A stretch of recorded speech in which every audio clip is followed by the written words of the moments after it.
I do think that this hack makes apologizing in general easier. It definitely has for me, to make it a little bit more specific. Because again, if you grew up in a culture or a microculture where apologizing equals I lost the game or I lost the argument, that it's sometimes a little bit easier to just kind of make it a little bit more granular, a little bit more bite-sized to kind of open that window to being able to apologize. Welcome to the Multiamory podcast. I'm Jase. I'm Emily. And I'm Dedeker. We believe in looking to the future of relationships, not maintaining the status quo of the past. So whether you're monogamous, polyamorous, swinging, casually dating, or if you just do relationships differently, we see you and we're here for you.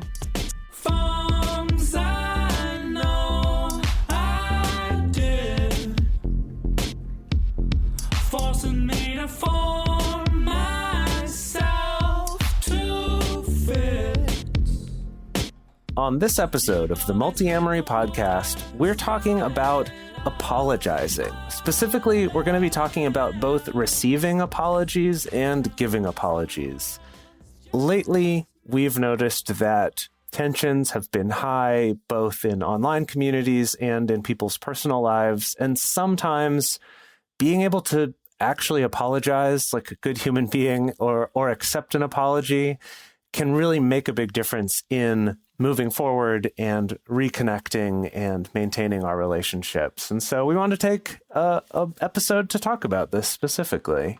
Unfortunately, Emily won't be joining us for this episode because we're recording this during the week of 4th of July, and she is, taking a well-earned vacation. So this is just Dedeker and me coming to you apologizing. We're apologizing for Emily not being here. How about that? We're so sorry. I'm sure she's sorry also. She probably is. We're just everybody's sorry for any inconvenience or burden that we've put on you. So speaking of, what are the ways that you feel like you personally have learned to be better at apologizing over the years?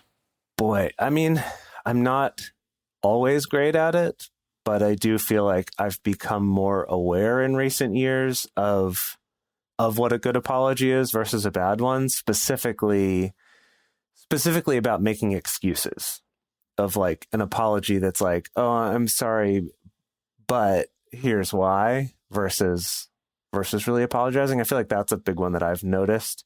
And I find that I notice that even more now if other people give that kind of like a qualified apology.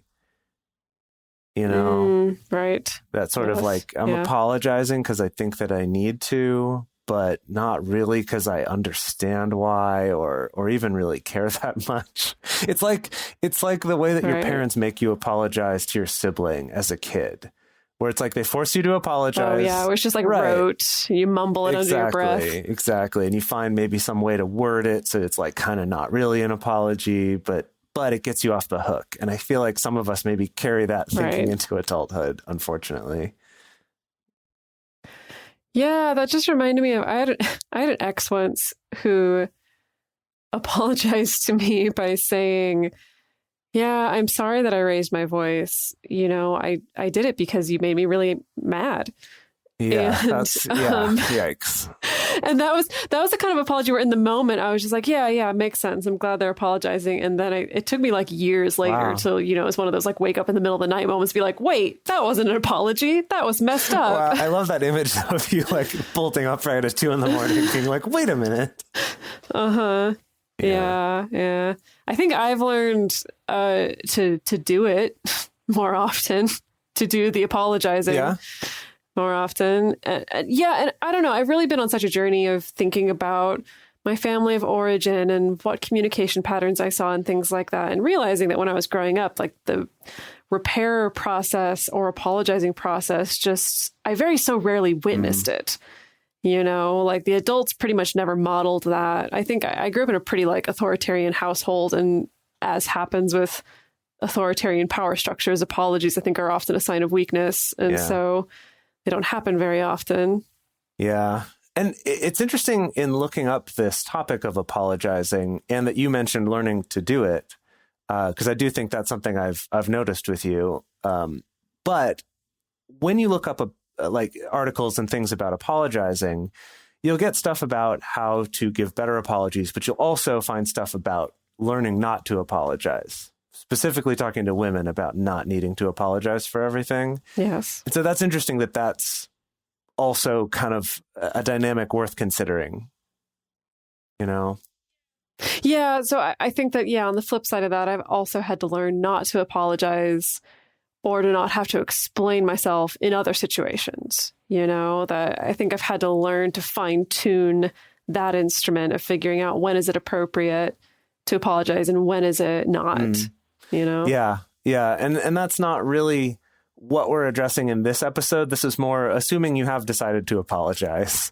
But maybe just real quick, like, have you found any ways to help tell those situations apart between like what's something that actually needs an apology versus what's apologizing just for doing something that's normal, or do you know what I mean?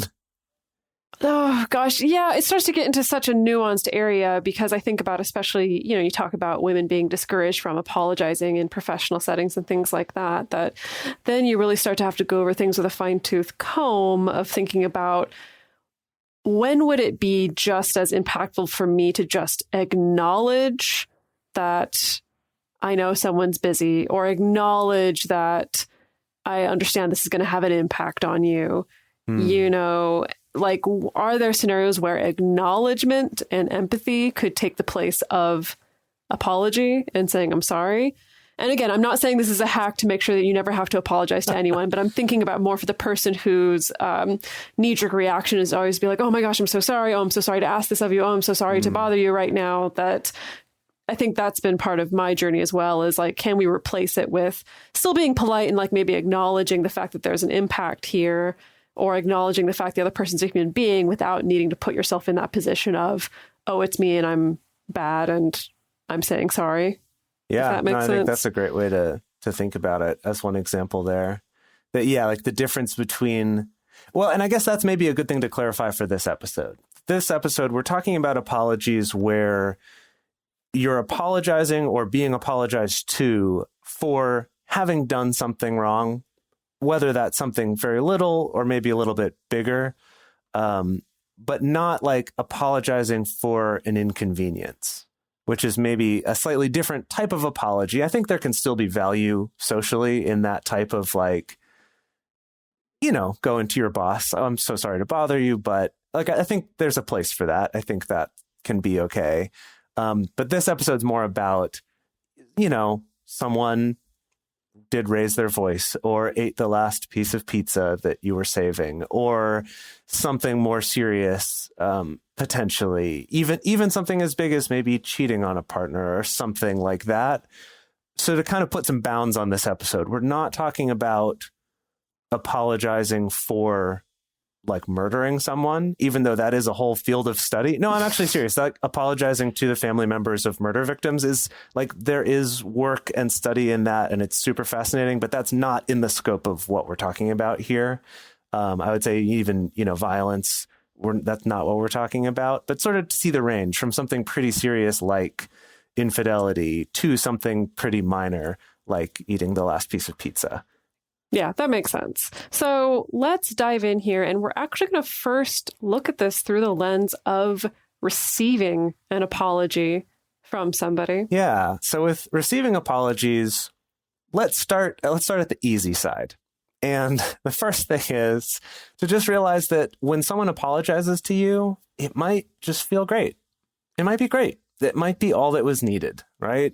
Especially if it's the first time that they've done something like this. I find for me, especially if I see apologies that happen quickly, particularly when they happen online, for me, that's always like, wow, I'm so shocked because I'm not used to people doing that. That when someone just right away is like, oh, yep, you're right, I was wrong, I'm sorry. I'm kind of like, okay, wow, I'm impressed, because I know that that's not the culture that's encouraged online. So for me, a lot of times it's like, okay, I'm good now. That's all I needed. Yeah. It's important to remember that apologizing in general is hard. It's harder for some people more so than others. So that's kind of a scale situation depending on who it's coming from. And for some people, it's also embarrassing. I would go so far as to say that apologies carry with them just at least the littlest amount of shame, littlest bit of shame, right? You know, maybe a large amount of shame, maybe a small amount. Somewhere in there, there's shame attached to it, as there should be. You know, that apologizing is part of taking ownership for the fact that you've done something wrong or you've done something that has caused harm. So bear in mind that if you're on the receiving end of an apology, I think it is important to at least know that the fact that this person has come to this point is worth appreciating. And of course, if this is someone that you know well, you probably have an idea of how relatively easy or difficult it is for them as an individual to apologize and get to this point. So you can take the weight of that accordingly. Yeah, I think that's great to take into consideration who it's coming from. I think, again, going with like, if it happens online, I find it more surprising in a way and maybe more impactful because of that. I could also see that if like a parent apologizes to a kid or a boss apologizes to a subordinate or something like that, I actually find that to, again, be sort of like, wow, that means a lot because you didn't need to, because you're in that position of authority. You know, you don't need to, you know, you could have the power to just be like, nope, I'm right. And you're not. And so I do think that adds some extra meaning to it, at least for me in my experience with that. Yeah. Something else to bear in mind, if you're being apologized to, it's very easy to feel the urge to, this is maybe a bad way to say it, but I don't know a better way to say it, but to feel the urge to take advantage of that moment. I think especially if you're in that classic example where you and a partner are fighting and you've gotten pulled into this kind of me versus you. Maybe you have a demon dance battle. Maybe you're doing the whole bad guy boogie kind of thing. If you don't know anything that I just said, go check a couple episodes prior to figure that out. You know, but maybe you've been in kind of this tussle, this me versus you, and then someone pauses and switches gears and takes ownership and apologizes. It can be so easy to just completely miss that or let that ball go flying by you so that you can kind of kick them while they're down, essentially. It's very hard. Like if your partner is able to turn on a dime and suddenly apologize and try to repair things and try to get us back on the same page. Sometimes it's hard when you got that momentum. You know, if you got that momentum and you're used to kind of scanning your partner systematically for weaknesses in an argument so that you can make your point, that often we see a partner apologizing. It's like, haha, now I can rub it in, or I can be like, yeah, you should be sorry. And also this happened and yada, yada, yada, you know. But that could potentially be missing a really, really important opportunity. Yeah. And it's interesting that you bring this up because I remember this being something you and I talked about years ago in our relationship, where for you, like you found that the fact that I would apologize after our arguments kind of caught you by surprise. And you did express to me that you had to sort of resist that urge to be like, he's lost. Now I can win. Do you remember talking about this years ago? I don't remember talking about it, but I believe you. Yeah, that I guess for you, like in your family growing up, not seeing that happen, that it is kind of this like, no one does that unless they're admitting defeat, and no one ever admits defeat. So it was kind of this weird, jarring thing for you. Well, I think at that time I was also on the heels of that particular relationship with the ex, where apologizing didn't really happen, and then when it did, it was kind of those weird ones, like the example I gave. Right, but it was actually your fault. Yeah. Anyway, but it is totally possible that when your partner comes and apologizes to you, that maybe you're just like not ready, or you weren't expecting it, or you're not in a place. Maybe your nervous system is just too activated, you're too angry or too worked up, that you can't turn to that apology with compassion or reception necessarily. And so it's totally okay to ask for a halt, take a pause, go into the other room, maybe thank them for apologizing, but say, I need to think about that a little bit or process that. I'm going to go take a 20-minute walk, something like that. And it doesn't mean that by the time you come back from your 20-minute walk, everything's going to be sunshine and rainbows, but it does give you a chance to let the apology sink in, to let your body calm down, and hopefully come back to the conversation better able to receive or continue talking about it in a more productive way. Yeah. So in researching this, and specifically in researching some of these more nuanced things about when you're not ready to let it go and how do you handle that, I found that there was a lot of research from the University of Pittsburgh. They have the Conflict Resolution Center. They've got a lot of studies. They're all available for free on their site too, like the actual PDFs of the studies or the papers on the studies, which is great. And so in preparing for this, I actually had a short conversation with Professor Karina Schumann, who is the one who leads the Conflict Resolution Center. So the main focus of my research is on how to get people to work out their problems, how to get people to step up and do what's good for the relationship and for the other person, to reach out, make a bridge rather than let it fall apart and let their self-protective and defensive motivations take over in conflict situations where it can be really hard to make amends, to forgive, to repair the relationship. So I found her studies to be really influential in putting this together. But I noticed in a lot of my research that there's not a lot out there about receiving apologies, like I mentioned before. So that was something specifically that I wanted to ask her about what she's observed from actually doing research on this. There does seem to be a social script around apology behavior, both for transgressors and victims. The script being that if you receive an apology, the right or kind or compassionate thing to do is to forgive. And so that might sort of add insult to injury for victims sometimes. They might feel pressure to forgive and accept the apology. And that can be especially difficult if the apology doesn't feel genuine, if it feels manipulative, if it feels like it's coming from a place where the person's just trying to, sweep it under the rug and move on without really addressing the behavior.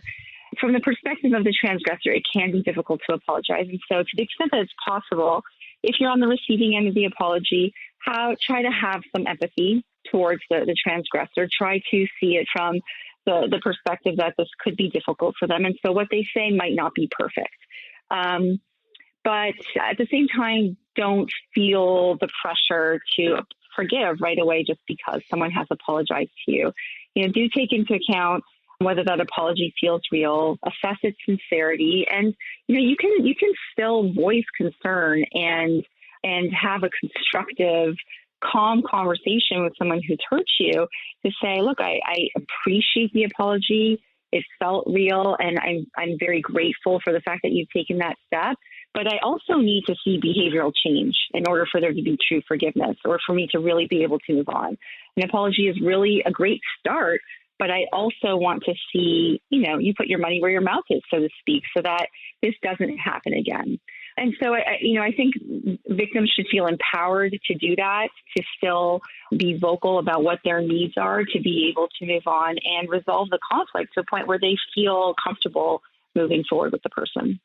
Yeah. So to back all that up, just remember that even though forgiveness is a really important quality to have in your personal relationships, and we just talked about that a couple episodes ago, that's actually, a really important quality, a really important strength to have in your relationships. However, we also love boundaries on this show. And so that means that, if something really egregious did happen, you don't have to forgive even if somebody apologizes. It is a choice. I remember that this was something I really struggled with because I also was raised in the Christian church that puts such an emphasis on forgiveness as a value. And the narrative around it was kind of like, well, if someone apologizes or asks for forgiveness, you got to give it to him. That's the Christian thing to do. And that was kind of the same metric applied both to if someone spilled coffee on you and if someone was found out to be a pedophile, like really, really serious stuff, which I think that's kind of also a bigger thing that we carry, I think, as a culture around forgiveness, and why that's so tricky is because we kind of apply it like a blanket value, I suppose, of like, if someone apologizes, you just have to. Something else to think about is that it's possible to accept somebody's apology, but that doesn't mean that you have to restore or maintain a relationship with them.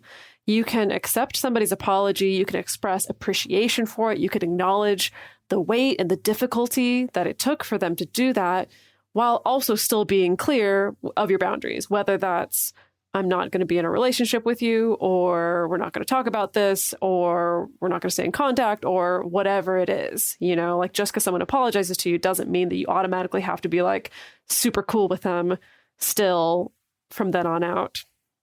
When I was working on putting this episode together and was talking to Dedeker about it, her counterpoint was, what about when it's too late to apologize? Which, of course, then got that song stuck in my head.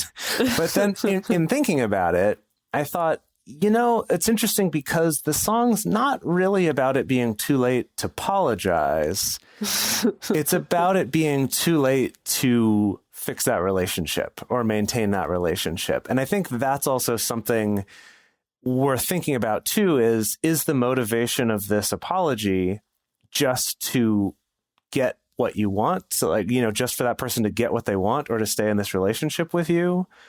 Because if so, then yeah, maybe it could be too late to apologize. But sorry, that's going to make me giggle every time. Yeah.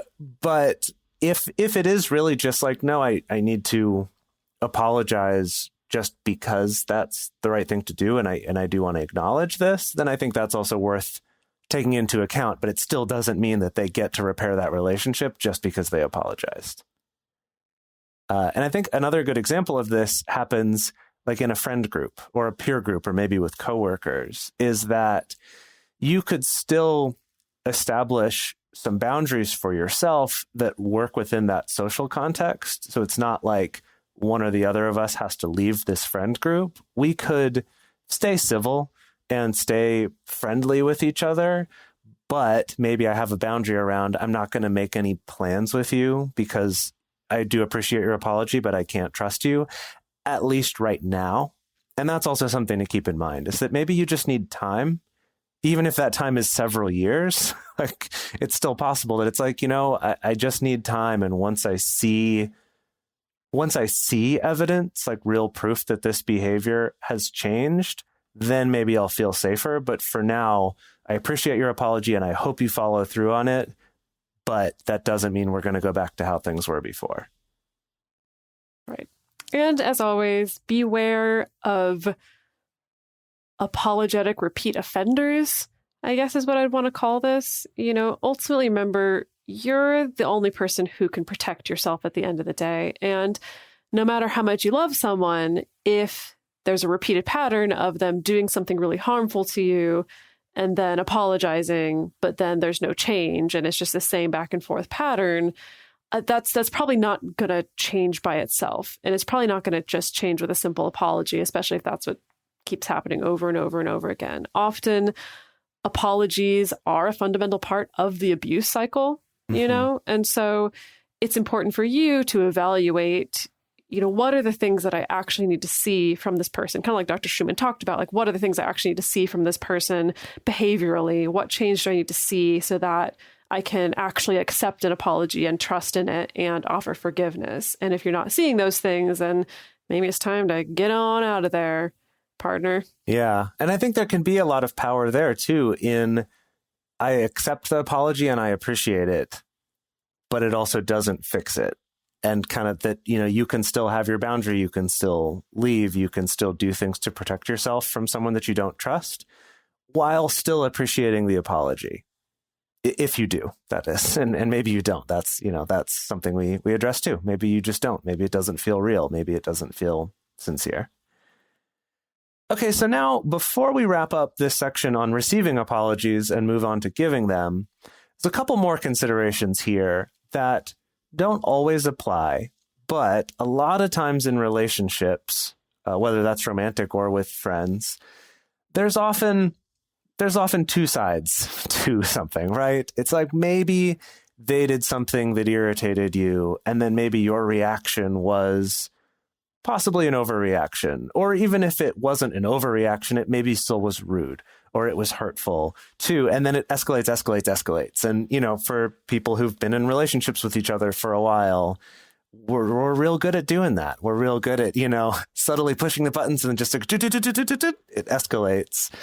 And so when someone in that situation, if your partner does take the initiative to be the one to apologize first, this can also be your chance to really think about, okay, yes, let's bring this down now. Let's de-escalate this.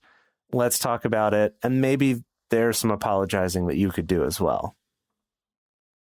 Yeah. And remember that the Gottmans have done research on this, that even if you can only bring yourself to apologize for a small part of the situation, that's still better than nothing at all. So something that I do with the couples that I work with quite a lot is, as they kind of reflect on the stuff they've heard from their partner and reflect on their partner's experience, is just trying to find like what's even a little part that makes the most sense to me, or that I feel like I can empathize with the most, so that I can be like, okay, yeah, I can understand how when you heard me say that, it would come across that way. And I'm sorry that's how it, that's how I made it feel. Or I'm sorry that, I can take responsibility for the fact that I said that in a way, or said that in a tone that wasn't very friendly or wasn't very kind, And I do think that this hack makes apologizing in general easier. It definitely has for me, to make it a little bit more specific. Because again, if you grew up in a culture or a microculture where apologizing equals I lost the game or I lost the argument, that it's sometimes a little bit easier to just kind of make it a little bit more granular, a little bit more bite-sized, to kind of open that window to being able to apologize. Yeah. And that's a great segue into the second half of our episode, which is about how do we give these apologies? What makes a good apology?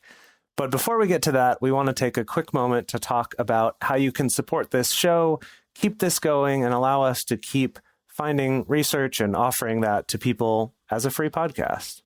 So there are a number of resources out there about what techniques do you use when it is time to be the one apologizing. And we've compiled a little bit of a roundup of a couple of different systems that people have made for talking about how to craft apologies as well. But let's also hear what Dr. Schumann had to say about what are the ingredients that make a good apology. If they don't feel that you know what you've done and that you are willing to accept responsibility for that, then it seems much less likely that you're going to not do that behavior again in the future. You have to be accountable for it so that you can change the behavior and prevent yourself from engaging in it again. And that's really what people want. They want to know that they're not going to be hurt again by you in the future. So it's kind of a mix. It's an emotional mix of acknowledging what you've been done, expressing remorse and regret for it, and then, giving signals that you're going to change it, that you're not going to commit that offense again. And that can be saying it explicitly about how you're going to change the behavior or make sure that you don't do it again. Or it could be more implicit in just, showing how genuinely heartfelt, emotional you are about the offense and how it's really affected you, so that they know that what has happened and you're not going to do it again. So really what it comes down to is sincerity. The person has to feel that it's real and that you care is really what it comes down to. Yeah. So in the past, this must have been maybe a year and a half ago. Maybe 2 years ago, longer ago, I don't know. Dedeker and I did an episode about Dr. Gary Chapman's 5 apology languages. And he's the guy who wrote the 5 love languages and, was looking for the next book to write and did one on apologies. He's kind of a one-trick pony. Yeah. He's done great work. 5 fill-in-the-blank languages. Kind of yeah, he's kind of a 5 languages pony, as it were. 5 language pony. That's good. I like that. It's like a one-trick pony, but a 5 language pony. Right. So a lot of the ingredients that Dr. Schumann talked about are covered in Dr. Gary Chapman's 5 apology languages. And I think that in the couple of years since we did that episode, I've kind of come around more and more to, I actually don't think his whole languages thing applies as well to this. I think it's useful if it helps people remember it or it gets people thinking about it. That's great. But I think I would describe them more as like 5 ingredients that should be mixed to taste in a dish of apology, you know? Tasty. Yeah, I think that it is something where it's more about you should try to incorporate all of these things into it to have a really good apology and to spend the time working on yourself and thinking about it to where you can actually do these things and mean these things and not just be following a script. So I think it's a little bit different from the 5 love languages in that way. But with that said, let's quickly go through what the 5 are, and then we'll go on to another framework. So the first one is expressing regret. So this is saying, you know, I'm truly sorry, or I wish I'd acted differently, or I shouldn't have done XYZ, of kind of expressing that it's not like, oh, I did this thing and I'm sorry you were hurt by it. It's like, no, I'm sorry that I did the thing. Yeah. The next one is to accept responsibility. So things like, I was wrong, or I know that my actions were responsible for this happening, or straight up saying, yeah, I made a mistake. Mm-hmm. Yeah. The third one is making restitution. So that is, what can I do to make it up to you? I'll compensate you if it's something monetary or something that can be replaced, or I'm going to do this in order to make it right again. And offering those things, I think there's maybe value in asking, you know, what can I do to make this right? But also coming in with an offer of, would it help if I did this? Like, could I do this? I know that won't totally make it up to you, but I would like to. Yes. The next language is genuinely repenting. That's saying things like, I'm going to do things differently in the future, or I know that I need to change this behavior and I want to, or these are the steps I'm going to take in order to change myself. This one is interesting because the repenting seems to reflect back on the things that you recognize about yourself that you want to be different. Yeah. Yeah. And I think that, like in what Dr. Schumann said, where it's that we want to be sure that we show signs and make it believable that we're going to change and that they don't have to worry about us doing this thing again, that in the 5 apology languages, that's framed as repenting, which I guess has an aspect of like, then you're also not going to do the thing again. But it does seem like from his examples, it's kind of more focused on how do you ensure you're not going to do this thing again? How do you make that clear to the person? And then the last one, and this one's interesting because it's not really covered in any other sort of frameworks, and it's not really talked about in other places about apologizing that I found, at least. This one seems somewhat specific to his framework, and that is requesting forgiveness. So that's also including, will you forgive me? Or I hope you can find it in your heart to forgive me, or I value our relationship. I know I've hurt you and I hope you will forgive me. It's interesting because, like we talked about before with receiving apologies, that can be used to put pressure on someone to feel like they have to forgive you, especially because of all the weight that we put on that word, which is why I actually just don't like that word at all. I don't think it's a very useful word. I wish we had a better word now. Well, I almost wonder if it's something like we've talked about before with jealousy, where it's not like we need a better word, but it's more like we're using this one word that has too broad a meaning, and maybe it'd be better if we just tried to be more specific. I don't know, something to think about with that. In Dr. Gary Chapman's research, he found that for some people, having someone ask for forgiveness was really important to them in hearing an apology. So I think that's interesting to at least consider that and realize that maybe for some people that is important to have asked of them. Right. So another framework that we can take a look at was one that we found on Psychology Today. And they refer to this apology framework as the 3 R's. It's super catchy. So the 3 R's are regret for having caused the hurt or damage, responsibility, so taking ownership or acceptance of what your actions were, and remedy, which is a statement of willingness to remedy the situation. I like that. Again, it takes those same kind of granular ingredients that Dr. Gary Chapman has, that Dr. Schumann talked about, and compresses them into this little catchy triple R and R at the bar kind of situation. Yeah, and on Multiamory, we're always fans of anything that can be more memorable by making it alliterative or rhyming or being somehow silly. So I think that the 3 R's is nice. So regret, responsibility, and remedy. And I think that really pretty much everything that is in the 5 apology languages and everything that's in what Dr. Schumann said is kind of here in these 2. They're just sort of different ways of teasing apart and labeling those components, but they all seem to have sort of a similar thing, right? Of truly being sorry for the thing, not just saying that you're sorry, being responsible for it, not just kind of, oh, well, I guess I'm sorry if it hurt your feelings, but actually being sorry and realizing you did something wrong. And then that very important step of making sure it's not going to happen again, right? Of remedy or repenting. Oh, also an R. I guess you could swap out repenting for remedy if you really want to sort of combine I don't think we need to sprinkle in more religious vocabulary. You're right. That's true.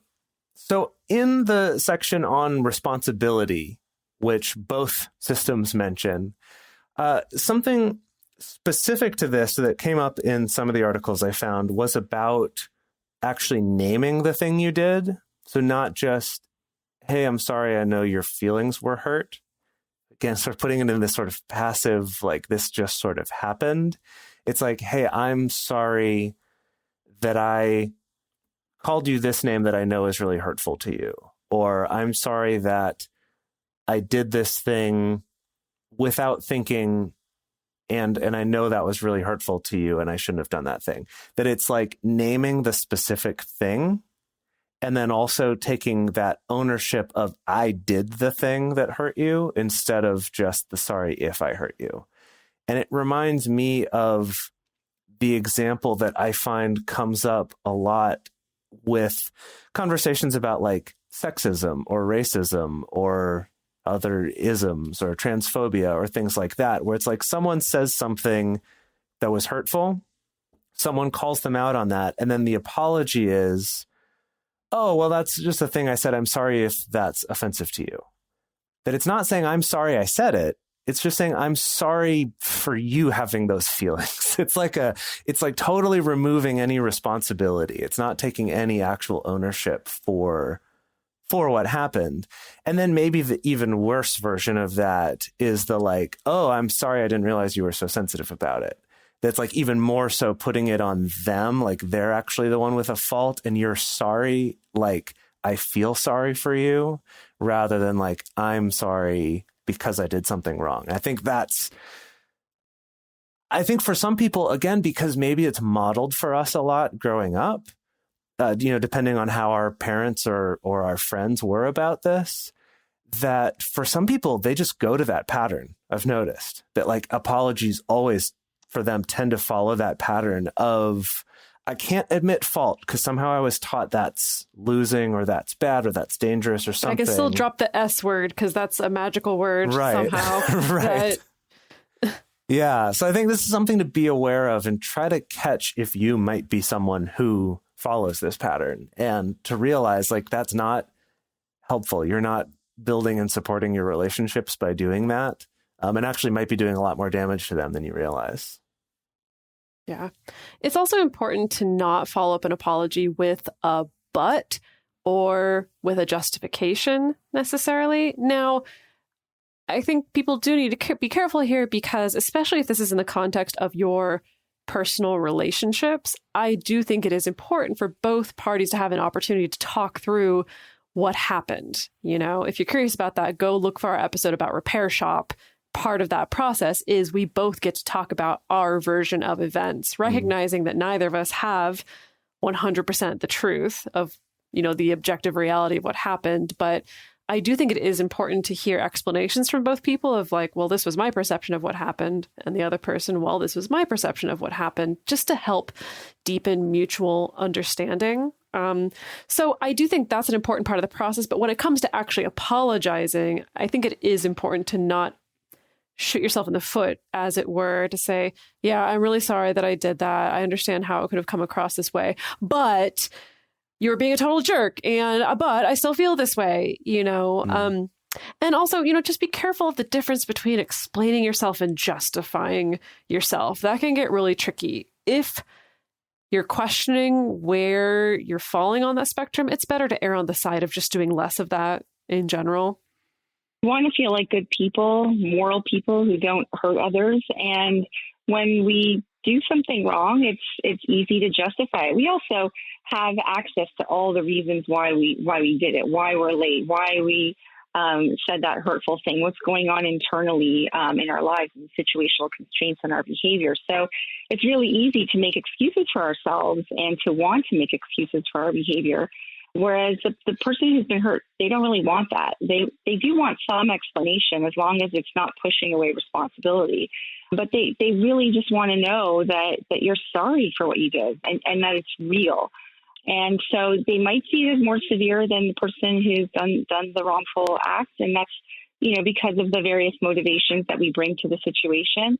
And so it's really difficult to get onto the same page sometime. And that's why things like empathy are so important, because through empathy, through perspective taking, by listening to the person who's been hurt and trying to get a sense of why it was hurtful for them, that's where we can start to drop some of our desire to see things through our self-protective lens and really, try to get onto the same page as they are, to see it through their perspective of why it was hurtful and why we do need to make amends for it. Yeah, and along with that, there can be this problem where, because I know all my justifications for why I did something or what was going on in my head or what it reminded me of or any number of things, that I might think that what I did was fairly small, but to the other person, based on whatever's going on in their life or how that felt to them, how that relates to other things they've experienced, what else was going on in their life at the time, right? They're similar, just as valid, but different from your experience of the world. To them, that might be a much more serious thing that happened. And actually, in the research, there is a term for that, which is the magnitude gap, which is a term for when the person doing the apologizing feels like the harm was smaller than the person receiving it does, which can lead to an apology feeling unsatisfactory. Part of the reason why there is this magnitude gap is that there are very few situations where it's so clean cut that one person is just the transgressor and the other person is just the victim. The transgressors often also feel a little victimized. They feel like the situation was provoked, or that, it was a reaction to something else, or that there was some other, basically instigating event that makes their actions more justifiable. And perhaps they were even victimized a little bit by the other person. And so, there's a lot of gray area in conflict and a lot of misinterpretation and a lot of just differences in perspective. And so, I think it's just really important for people to remember that. And to the extent that we can really engage with each other and try to listen, try to understand, try to communicate through conflict, through things like apologies and so on, then that's really where we're going to make progress and be able to resolve them effectively. I don't know why this is coming up now, but Jase, I just remembered you telling me that in the process of interviewing Dr. Schumann, you had to apologize to her because of some scheduling mishaps. And how did that go down? Yeah, no, it was so weird. So I, had scheduled this call with her, and she had a real short window of time, when her kids were going to be watching a show or something. She's like, this is my time. And I ended up on a work call that went long. And when I got off of that, realized, oh my gosh, I'm late for this thing. And I wrote her an email and found myself suddenly going, oh God, I'm apologizing to an expert on apologies. She's going to see through everything I say. What? How do I don't know what to do. And so I just kind of panicked. And I mean, I did apologize, and I tried not to go overboard in apologizing. I tried not to do too elaborate of an apology, but it was this weird, I suddenly got super in my head about how do you apologize to someone who researches this? However, wow. I did later try to comfort myself. I still feel bad about it, but I did try to comfort myself a little bit in realizing that she works at the conflict resolution lab, So maybe she was also working to resolve that conflict too. And so maybe I shouldn't have thought it so much as like critiquing apology, but more that she's an expert in resolving conflict. Yeah, she's uniquely suited to resolve that situation. Right. Yeah. So just a last couple things to bear in mind here is, again, if you're the person who's needing to give an apology, understand that it may not be accepted. It may not be accepted right away, or it may not be accepted ever. Unfortunately, you can't really control where the other person is in their process or in their journey. And something that's important to bear in mind is that if your motivation for apologizing is actual self-improvement, is actual, I'm acknowledging what I've done wrong and I want to make restitution for that, and then also find ways to make it so that I don't make that same mistake again, it's going to be much easier to deal with someone rejecting your apology, more so than if your only motivation for apology was getting their approval or getting their blessing in some way. This makes me think of what we were just talking about in our criticism episode, specifically with diversity training and racial awareness training, that if particularly white participants have a person of color who's facilitating the training, that they tend to get really caught up in getting approval from the facilitator who's, acting like the symbol of people of color, rather than putting in their energy towards actual self-motivation. And, I think that when it comes to apologizing in relationships, like Dr. Schumann said, there's all these gray areas. It can get really messy. Like, it can be very easy to have this weird mix of I both want to improve, but I also want to repair the relationship, and I also want approval from my partner. It can be all these different things at once. But I think it is important to check in and just see like what's actually there underneath this, what's dominating this. And that's probably going to influence how it does go for you when you apologize. Yeah. And I think this especially applies for bigger transgressions, right? Like I mentioned at the beginning of this, something more serious like an affair or a big lie or something that was very hurtful, that this is something that it's understandable that this might take that person some time, and maybe they will never forgive you for this. But if you're going in like really understanding that and grasping sort of the gravity of the situation, I guess, I think that can help to still say what you want to say and then not sort of turn it into being shitty all over again and then getting mad at them for not accepting your apology or, other sorts of bad behavior. If you really have checked in to be clear on what your motivations are. And what this made me think of was specifically Alcoholics Anonymous and 12-step programs, that one of the steps, I believe it's the 9th one, is apologizing to people that you have hurt in the past. And in looking into that, I know that that's something where they do talk a lot about do that, but only if you can do that, for example, in a way that isn't going to cause more harm to that person by trying to apologize, which I think is something that's not so easy to just pin down exactly what counts as that or not, but it's important that they talk about that, and that's worth thinking about. And I think part of that too is just realizing that you might not get to, and if your motivation for apologizing is just so you can feel better or just to like get them to forgive you, you might have a harder time than if you're not receiving that thing. And then last thing that we wanted to cover here before we do a quick review is to just keep in mind that this sort of magnitude gap can also kind of go the other way, where the one apologizing just keeps going on and on and on about, oh my gosh, I'm so sorry. This is so terrible. This is really hard. And that the person being apologized to is like, yeah, okay, I get it. And maybe they're still like, yeah, I'm sort of hurt about it. But when you then just sort of keep going on about the apology over and over and over again, you can sometimes end up in a situation where now it's almost like you're putting more burden on the person you're apologizing to try to assuage your guilt or to try to convince you to stop feeling bad. And maybe this sounds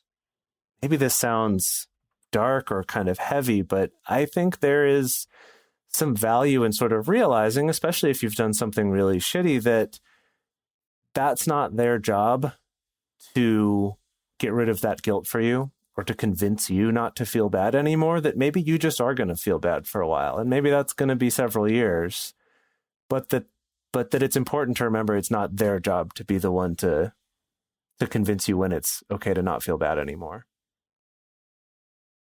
So let's do some final takeaways.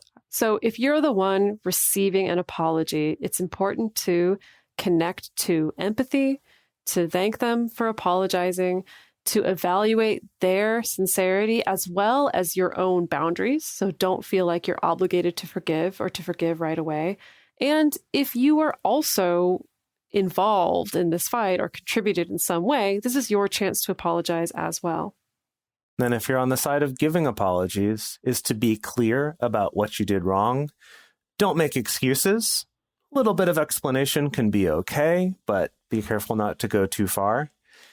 Be genuine and apologize because you mean it and not just because you want to get something from them or you want approval from them. Offer to make it up to them or I guess maybe both, and show them how you're going to commit to changing that behavior instead of just saying, I'm sorry, and trusting that it will change. And then to understand that they don't have to accept your apology, at least not right now. Maybe they need some time. Maybe that time is an hour, or maybe it's 10 years, whatever that is. Just realize that they don't have to accept your apology and you shouldn't force them to do that. All right. So I hope this was helpful. I know that right now, I think that apologies could go a long way, really in all of our lives, but being able to do that, being able to own up to our parts in conflicts and arguments and things like that can be really powerful. In our bonus episode, which is for patrons, we're going to be talking a little bit more about how apology dynamics change when the transgression is more serious, or if the apology is in more of a public forum rather than just one-to-one. So we're going to be talking about that and listening a little bit more about what Dr. Schumann had to say about that in our bonus episode. We would love to hear from you. Was there anything in this that blew your mind? Are you an absolute whiz at apologizing? What is it that made you have to learn to be so good at apologizing, if that's the case?